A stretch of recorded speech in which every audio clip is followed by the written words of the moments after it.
हजरात देखिए बहुत अच्छी समाते हैं और आली सरकार तो दूसरी जानी मसरी सरकार है कि नहीं। इनका चेहरा देख लीजिए, कसम खुदा की चेहरा इनका है, लेकिन जलवा गौसे आजम का नजर आ रहा है।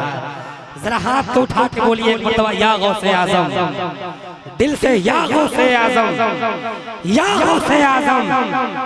सोचने की बात है कि कैसे चलकर आ गए, सुनिएगा, सोचने की बात है कि कैसे चलकर आ गए।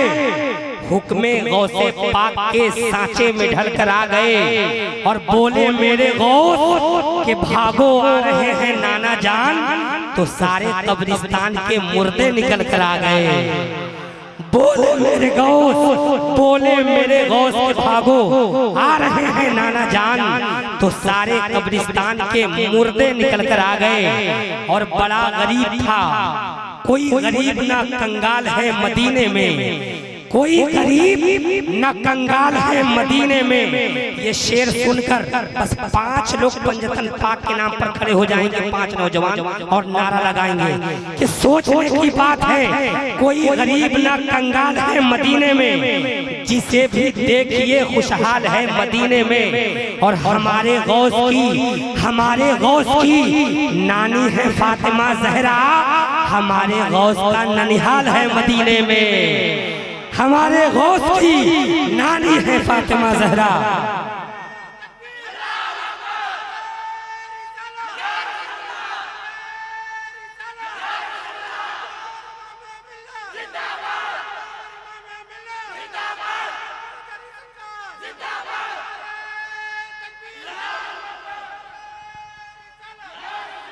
माशाअल्लाह हज़रात, आइए इस रंगे महनूर में मैं बड़े ही एहतराम के साथ शहजादे हुजूर इमाम मिल्लत जिलानी सरकार को कुर्सी खिताबत पर दावत दे रहा हूँ कि हजरत तशरीफ ले आए। उनका इस्तकबाल जोरदार नारे से होना चाहिए। आप हजरात इस अंदाज में नारा लगाइए, लगना चाहिए कि कादरी दूल्हे का इस्तकबाल हो रहा है। यहाँ पर हर एक फर्द अपने हाथ को उठाए और नारा लगाए, नारे तकबीर, और जोर से नारे रिसालत, हुजूर इमाम मिल्लत, हुजूर इमाम